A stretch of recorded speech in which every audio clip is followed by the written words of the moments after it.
할렐루야.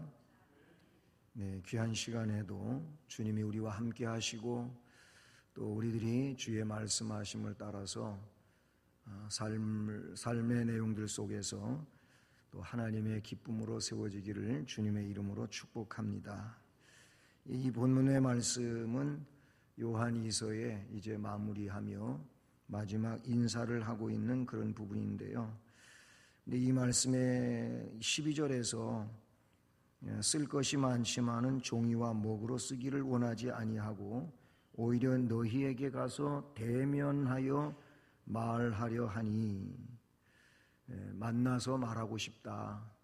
그리고 그렇게 하고자 하는 것은 너희 기쁨을 충만하게 하려 함이라 하고, 그들의 기쁨을 보다 더 충만하게 하기 위해서 그냥 글씨 써서 편지 보내는 것보다는 가서 만나서 그렇게 대면하는 가운데 말하기를 원한다, 이렇게 말씀하고 있습니다. 만남에 대한 이런 말씀이죠. 사람은 만남 속에 인생을 살지 않습니까? 크게는 부모를 만나고 선생님을 만나고 또는 아내와 남편을 만나고 그리고 직장 생활 속에서 만나는 사람들 등등, 인생 사는 만남이지요. 만남. 오늘도 여러분 혼자 계시다가 오신 분은 그렇게 많지 않을 거예요. 거의가 다 사람을 만나고 만남 속에서 또 인생사를 이루며 사시다가 이 자리에 오시지 않았습니까? 근데 이 좋은 사람을 만나는 것보다 더 중요한 일은 없다고 생각합니다. 살면서 좋은 사람을 만나는 이것은 삶을 더 풍요롭게 하는 것이 되고 그 자체가 삶의 또 귀중한 일들이 되지 않겠습니까? 사람들은 누구나 자신의 인생에 가치를 부여해 줄 만한 이 복되고 기쁜 만남을 기대하게 되지요. 아이들도 그렇지 않습니까?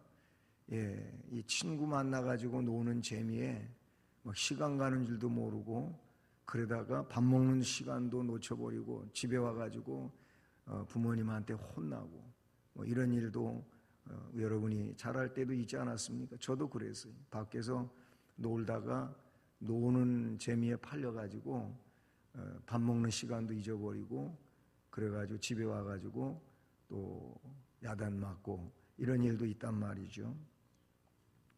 아이들도 그래요. 그 친구하고 만나서 노는 게 그렇게 재미있고 그랬던 시절들이 있지 않습니까? 실제로 일생에 어떤 일은 사소한 만남이었는데도 이 사소한 만남이 인생의 새로운 전환기가 되기도 하는 이런 일도 있다는 사실이죠. 그래서 그때 그분을 만난 것이 나에게는 정말 좋았다. 내 삶의 어떤 계기가 됐다라는 얘기를 하는 분들도 없지 않아 있죠. 은혜로운 자를 만나서 은혜를 이야기하고 그래서 은혜를 받고 그래 은혜의 삶으로 자꾸 이렇게 진입시켜가는 이런 일들은 성도에게 있어서는 더없이 중요한 일들이라고 볼 수 있습니다. 성경은 이 만남을 통해서 놀라운 축복을 받았던 사람들에 대한 이야기도 참 많이 기록되어지고 있지 않습니까? 그리고 아름답고 기쁜 만남의 이야기를 성경 속에서 많이들 전해주고 있습니다. 오늘 본문에서 이 요한 사도도 사람들에게 보내는 편지의 말미에서 기쁨이 충만한 만남을 약속하고 있는 것을 보게 됩니다. 삶을 변화시키는 만남, 이런 만남이 정말 우리의 인생사에서 중요한 일이라고 생각합니다. 나의 삶을 여기서 변화시킨다고 하는 것은 훌륭하게 그렇게 바뀌어지고 달라지는 걸 말이죠. 변화와 변질은 다른 거잖아요. 변질은 말 그대로 질이 떨어지는 거예요. 누구를 만남으로 사람이 변질이 된다고 할 때에 그 만남은 그에게 있어 불행한 일이 되잖아요. 그런데 만나서 내가 잘못 생각하고 있었던 것, 잘못 그렇게 말하던 것, 잘못 활동하던 것이 이게 좋게 바뀌어지는 이 변화는 정말 복 있는 그런 일이라고 볼 수가 있어요. 이렇게 삶을 아름답게, 좋게, 훌륭하게 변화시키는 만남. 하나님은 성경에도 이렇게 보면은 이렇게 만날 수 있게 해주시는 어떤 계기를 마련해주는 이런 일들을 보게 됩니다. 물론 하나님은 역사의 주재자이시고 모든 것의 섭리자이시고 어느 것 하나라도 하나님의 그 계획 속에서는 실패작이 만들어지지 않는 거예요. 그것은 다 성공적인 것이고 또 은혜로운 것이고 또는 복된 것이라고 그렇게 볼 수가 있겠죠. 그런데 하나님이 주도하시는 이런 만남에 대하여 사람이 거절을 하고 자기의 그런 생각과 고집과 뜻대로 그게 아니고 이게 나는 더 좋습니다. 이런 데서 문제는 비롯이 된다. 이렇게 볼 수가 있죠. 하나님께서 택한 백성들과 함께 하시는 줄로 믿습니다.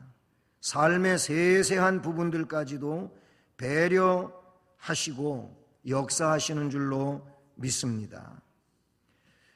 그래서 창세기 24장의 말씀을 보게 되면 거기 아브라함이 자기의 신실한 청지기 엘리에셀한테 심부름을 시키죠. 환도뼈 언약을 맺고 이제 내 아들 이 이삭의 신붓감을 며느리감을 가서 좀 데리고 와라 하고 밧단-아람으로 이렇게 보내게 되지 않습니까? 그런데 이 아브라함의 노종 엘리에셀이 길을 가다가 참 이거 막연하기도 하잖아요. 가서 도대체 누구를 만나서 누구를 이게 우리 주인님의 그 며느리감이다, 그 아들 이삭의 신부감이다, 이게 쫙 점 찍어서 결정하는 일이 이게 쉽지 않잖아요. 그래서 기도를 드려요. 하나님께서 내 길을 선히 좀 인도해 주십시오. 이렇게 해서 만나는 그 사람이 바로 우리 주인의 며느리감으로 제가 인정해 버리겠습니다. 아예 기도 속에서 그런 내용을 거기다 못 박아서 기도를 하잖아요. 그런데 하나님이 기도대로 그렇게 역사하셔요. 그러니까 이 내용은 어떻게 보면 엘리에셀이 기도했지만 저는 그렇게 생각해요. 엘리에셀의 기도까지도 주장하셨던 하나님이다. 엘리에셀의 그 마음 중심과 생각까지도 주장하셔서 그런 기도를 하게 했고, 그래서 또 그 기도의 역사로 인하여 그 현장 속에서 기도의 내용처럼 그대로 만나는 여인이 있었는데 그게 리브가예요. 그리고 그 리브가를 따라서 그 집으로 들어갔고 집에 가서 얘기해 본 결과 하나님의 선하신 인도하심이었음을 그 창세기 24장에서 분명하게 말씀해 주고 있죠. 이렇게 하나님의 섭리를 통해 이루어진 만남은요, 이삭과 리브가의 삶을 복되게 했지요. 이렇게 복되게 했을 뿐만 아니라 이 이삭과 리브가를 통해서 하나님이 이루시기를 원했던, 우리가 족장하면 아브라함, 이삭, 야곱 이렇게 3대 족장을 일컫게 되는데, 근데 이삭하고 리브가하고 만나서 이스라엘 민족을 형성하게 되는 그런 뿌리의 내용들이라는 말, 그런 토대가 되었다고 하는 사실입니다. 이처럼 하나님께서 마련해 주시는 만남은요, 하나님의 역사를 이룩하게 하고 인간의 삶을 변화시키고 또 하나님이 주도하시는 그 역사의 결정들을 이루게 하는 이런 일이 된다고 하는 것을 우리가 볼 수 있다는 사실이죠. 신약에 와서 이 복음서에서 보게 되면은 예수 그리스도를 만난 사람들을 한번 생각해 볼까요?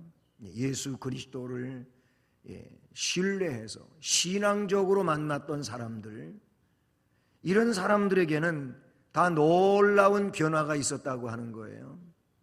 제자로의 변화라든지 아니면 절망의 삶에서 치료의 삶으로 변화라든지 이런 내용들이 분명하게 드러나고 있다는 사실이죠. 베드로를 봅시다. 베드로는 갈릴리 어부 출신이죠. 제자들 가운데에서도 아마 어부 출신으로서 이 베드로는 으뜸가는 사람에 해당한다고 볼 수가 있습니다. 그런데 그 베드로는 그냥 본래적으로 알려진 이런 내용에 있어서는 좀 성격이 다혈질이고 남보다 뒤지는 일은 절대 참을 수 없고 이런 사람이었어요. 아주 괴팍한 면도 없지 않아 있는 거예요. 그걸 좀 안 좋게 표현하면 그런 것이죠. 그리고 어부 출신이 다 그런 것은 아니겠지만은 대체적으로 좀 많은 공부를 하지 못한 그런 이제 부류에 속한단 말이죠. 그렇다면 베드로는 그 당시에 사람들 가운데 하층민에 속한다고 볼 수가 있어요. 이랬던 베드로가 예수 그리스도와 만남으로 말미암아 사람이 완전히 능력의 사람으로 달라지게 됩니다. 물론 성령을 그가 충만하게 받은 이후의 사건으로서 본격적인 변화의 역사는 이루어지게 되겠지만은 그는 진리의 복음으로 문 영혼들을 죄악에서 건져내는 놀라운 주님의 일꾼으로서 달라져 있다는 사실이죠. 주님을 만나지 않았더라면 그냥 그는 일평생 동안 갈릴리 바다에서 고기나 잡는 이런 사람이 되었을 거예요. 오죽하면 갈릴리 바다의 그 주변에서 이제 생선 요리가 있는데 베드로 고기 요리가 있어요. 우리나라 고기로 말하면 어떤 것이라고 말할까 잘 생각이 나긴 않는데 이 붕어보단 좀 크고 이래 가자미, 도미 이런 것처럼 넓적해가지고 근데 이 고기를 가서 요리한 것을 그건 거기 가면은 이제 다 한 번씩 먹어보는 거라 그래요. 먹어봤어요. 먹어봤는데 제가 말씀을 드리려고 하는 거는 베드로가 하도 유명해져 갖고 그 고기 이름이 베드로 고기로 붙였다 그런 얘기. 베드로 고기. 어쨌든 베드로는 주님을 만나 가지고 어부였지만은 주님이 말씀하신 것처럼 내가 지금부터는 사람을 낚는 어부가 된다.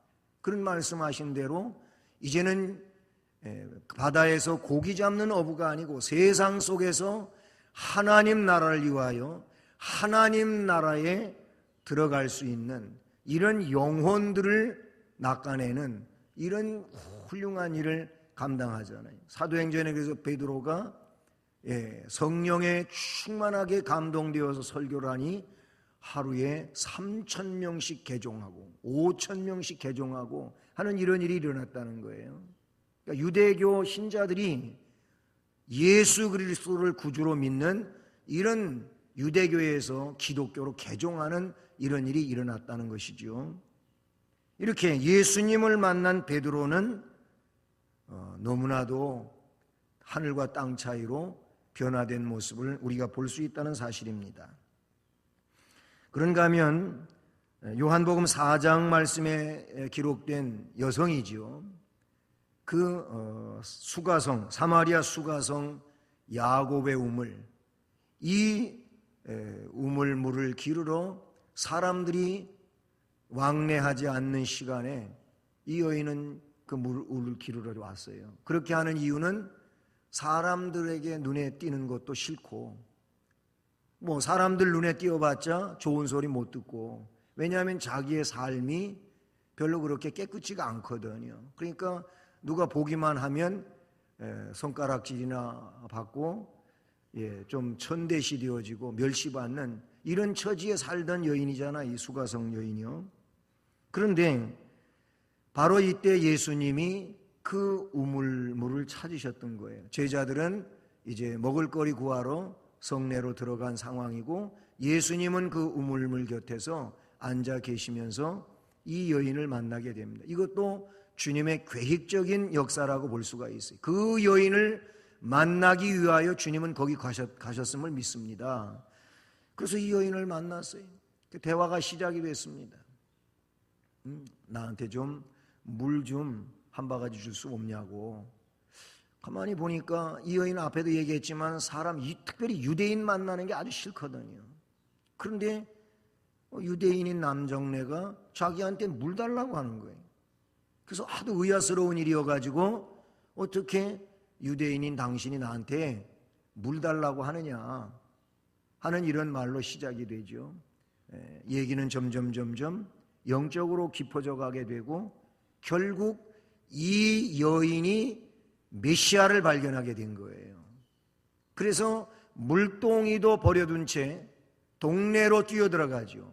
옛날 같으면 숨어 다니고 비켜 다니고 사람들 없는 시간만 그때만 활동하고 막 이랬었는데 사람이 달라진 거예요. 완전 순간적으로 사람이 변화됐어요. 그래서 사람들 앞에 당당하게 뛰어가서 내가 메시아를 만났다. 사람들이 안 믿는 거예요. 이 여인 자체가 별로 그렇게 호감 가는 여인도 아니고 한데 아니 언제는 숨어 지내던 여인이 뛰어와가지고 자기들 앞에서 전도하는 거예요. 전도하는 거예요. 이 수가성 여인 예수님을 만남으로 삶이 변화됐습니다. 아주 값진 모습으로 변화가 일어났습니다. 복을 받았습니다. 할렐루야.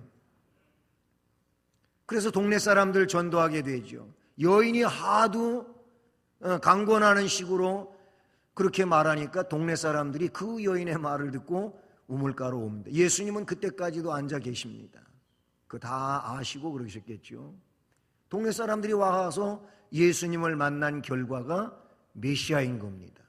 그때 마지막에 이 동네 사람들이 뭐라 하냐면 여인한테 당신이 우리한테 말해 주어서 이게 믿는 게 아니고 직접 만나본 결과 이분이 메시아임을 우리도 믿는다. 이런 얘기예요.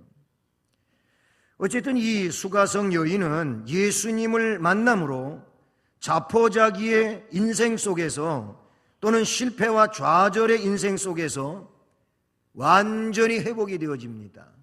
할렐루야. 이렇게 예수님을 만난 여인 또는 베드로, 그냥 갈릴리 바다에서 일생을 살아야 될 그 사람이 하나님 나라를 위해서 놀라운 사역을 담당하는 이런 사람이 됐어요. 절망과 좌절과 어둠 속에서 살던 이 여인도 예수님을 만남으로 빛을 보게 된 겁니다. 자신의 지난 날이 그렇게 사람들 앞에 떳떳지는 못한 그런 일이었지만은 이제 이후는 다른 사람이 된 거예요. 당당하게 하나님 나라 백성으로 전도하는 이런 일꾼이 되었고 실제적으로 전도의 열매를 맺는 이런 사람이 됐음을 우리는 볼 수 있다는 사실이죠. 사도 바울은 어떻습니까? 사도 바울의 물론 은혜 받은 이후 주님을 만나 은혜 받은 이후에 그의 자신의 고백에 의하면 그는 죄인 중에 괴수라고 하지 않았습니까?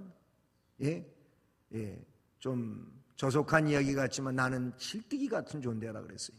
만삭되어 나지 못한 그런 존재 같다 그랬어요. 10달 채우지 못하고 7개월 만에 아니면 개월수를 채우지 못하고 나온 그런 미숙아와 같은 존재라 그랬어요. 사도들보다도 작은 자고 또는 다른 모든 사람보다도 저 말미에 있는 이런 존재로 그렇게 이야기하는데 왜 그렇습니까? 자기는 그런 교만 덩어리였고 뭘 잘못 알고 엉뚱한 일에 열심을 내는 율법주의의 이 유대주의의 최고의 선봉에 있었고 열심 내던 그런 인물이라는 거죠. 그러니까 복음 안에서 보게 되면 그는 정말로 나쁜 사람이었던 거예요. 그가 학식도 많고 자랑할 것도 많이 있었지만 그러나 복음 안에서 보면은 너무나도 멀리 있었던 이런 사람이었다는 것이죠. 그런데 다메섹 도상에서 그것도 나쁜 짓 하러 가다가 다메섹에 있는 예수 믿는 사람들 전부 구류해 오와가지고 예수 못 믿게 하려고 그런 어마어마한 그 계획을 가지고 가다가 그곳에 예수님 만나요. 할렐루야. 그 주님을 만나고 그 즉시로 인한 180도 회전된 삶을 살아가야죠. 그게 회개의 삶인데요. 180도 회전된 삶이 회개의 삶이잖아요. 돌이키는 거예요. 뉘우치는 자리가 아니고 그 뉘우침과 더불어서 이제는 주님께로 돌아가는 것. 그것이 회개인데 이 사울은 그랬어요. 그래서 그리스도를 만나가지고 새로운 인생을 살게 된 대표적인 사람 중에 한 사람이라는 것을 우리는 알게 되죠. 그래서 그는 이방인을 위하여 복음을 전하는 큰 그릇이 됐어요. 목숨까지도 주님 앞에 다 드리면서 이렇게 큰 일꾼으로 일생을 살아가는 것을 우리가 볼 수 있다는 사실이죠. 그러니까 예수 그리스도를 만난 사람들은 다 변화됐습니다. 변질되지 아니하고 변화됐습니다. 사탄을 만나면, 어둠의 세력을 만나면 사람이 질이 떨어집니다. 변질이 됩니다. 변질이 돼서 쓸모없는 사람이 됩니다. 남을 허물하고 끌어내리고 비평하고 비판하고 하는 이런 삶으로 일생을 사는 것이 변질입니다. 변질이에요. 질이 떨어지는 삶이죠. 그러나 예수 그리스도를 만나면 성도가 됩니다. 거룩한 입술을 갖습니다. 하나님이 원하시는 일들을 추구해 갑니다. 이것이 우리 하나님을 만났다든지 예수 그리스도를 만난 삶이라고 볼 수가 있어요. 이거는 성경에만 기재된 것이 아니고 역사 속에 기재되어 있는 그런 내용들이라고 볼 수 있는 줄로 믿습니다. 우리도 그렇지 않습니까? 우리도 예수님을 만나서 또는 예수님의 그 내용이 복음이라 그래요. 이 복음을 만나가지고 우리도 변화되지 않았습니까? 변질 속에 있었던 우리들이 변화되었어요.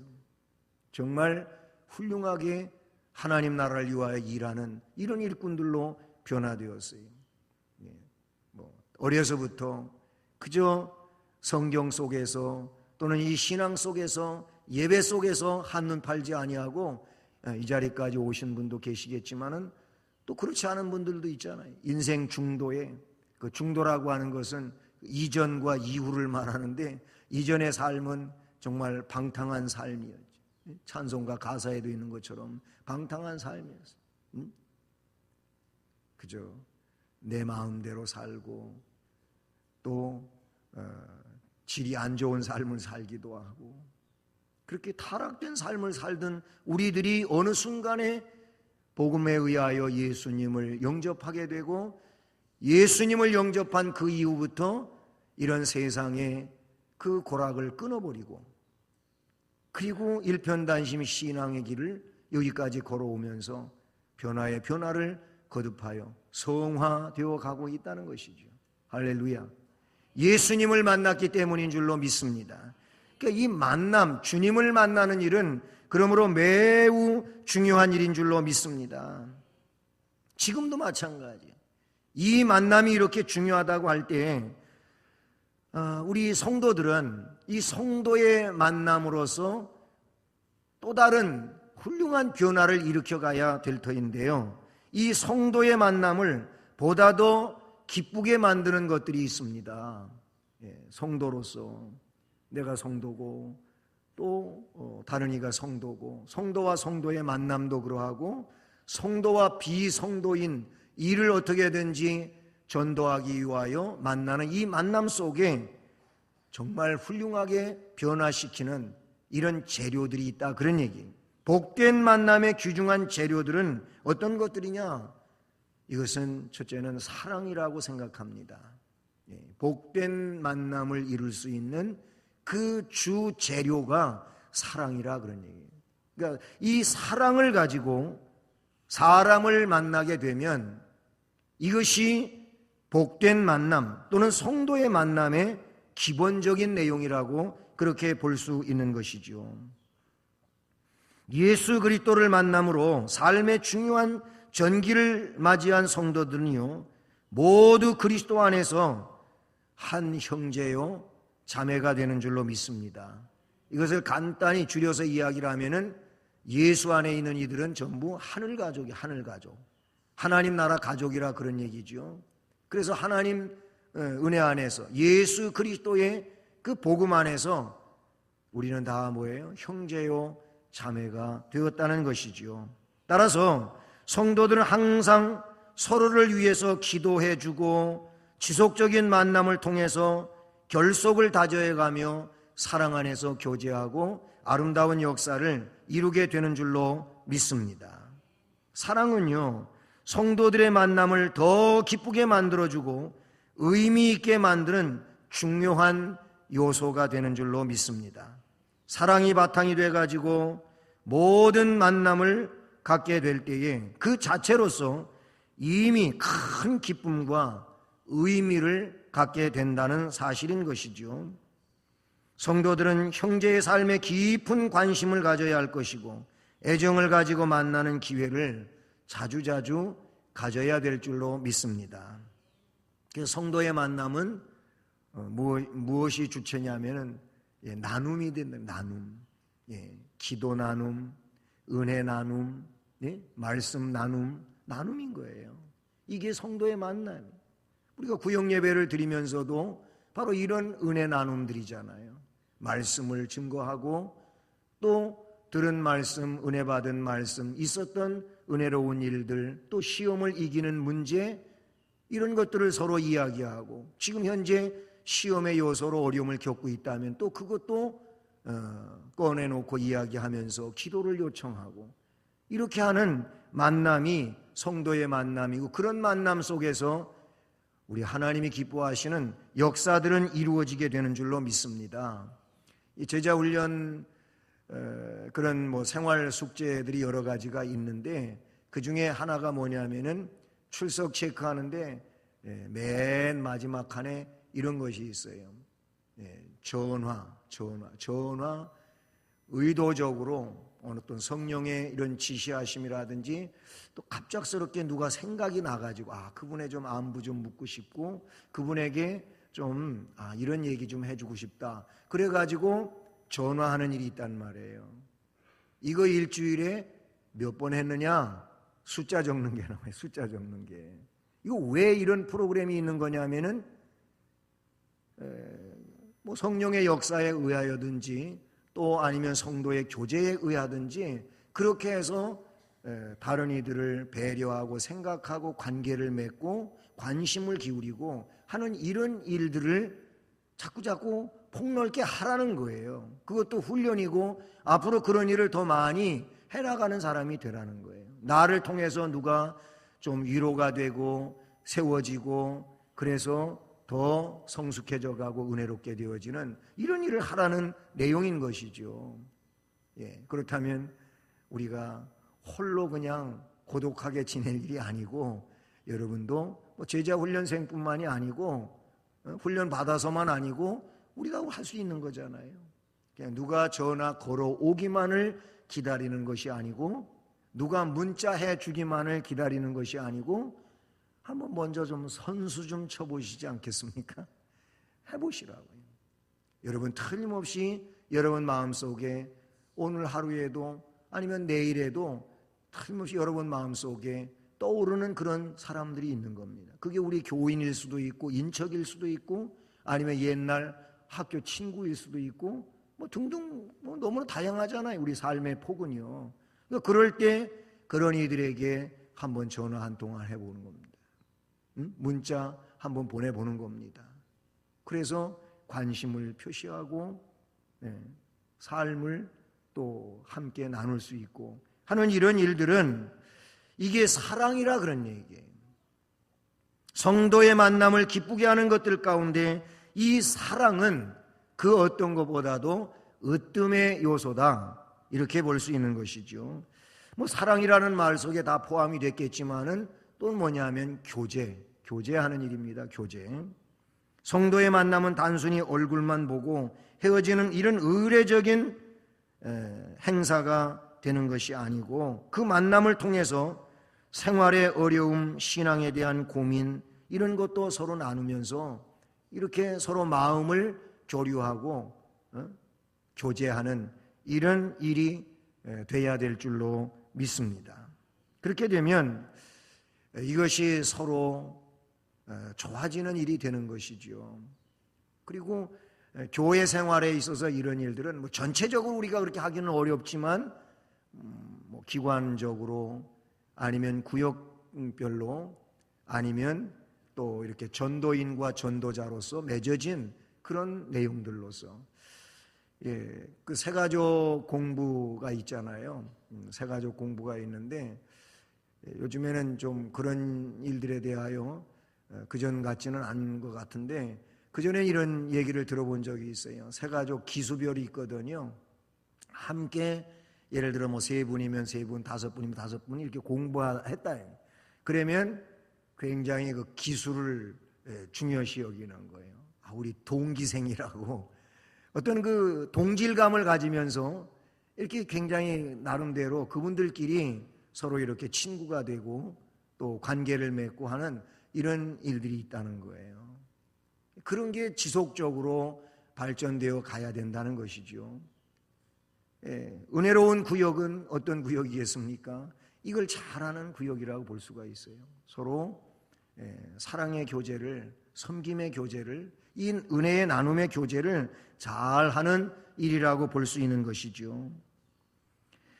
또한 사랑도 교제도 다 이 말씀 안에, 믿음 안에 속한 것이겠지만은 또 더 이렇게 핵심적으로 아니면 결정적으로 말씀을 드리고 싶은 것은 이 복음이라고 하는 겁니다. 복음. 성도는요, 믿음의 형제를 만날 때, 그렇든지 믿지 않는 사람을 만날 때든지 중요한 것은 복음이 중심이 되는 거예요. 복음을 가지고 만나는 이 일이 참 중요하다고 볼 수 있는 것이죠. 복음은요, 성도의 만남을 분명하게 구별시켜 구분되게 해주는 줄로 믿습니다. 복음을 가지고 의도적으로 만나는 이런 모임이야말로, 이런 만남이야말로 이게 성속이 구별이 된다. 그래서 그것이 의미가 있는 것이고 은혜로운 것이 된다라고 볼 수 있는 것이죠. 그래서 바울 사도는 오늘의 말씀에서 그런 내용을 가지고, 사랑을 가지고 또는 이런 영적 깊은 은혜의 교제들을 통해서 아니면 주의 복음을 근거해서 오히려 너희에게 가서 대면하여 말하려 하니 이는 너희 기쁨을 충만하게 하려 함이라 라고 말씀을 해주고 있습니다. 여러분, 우리가 하루를 살면서 누구를 만나든지 간에 삶을 나름대로 변화시켜 갈 수 있는 이런 만남의 주인공들이 될 수 있기를 주님의 이름으로 간절히 축복합니다.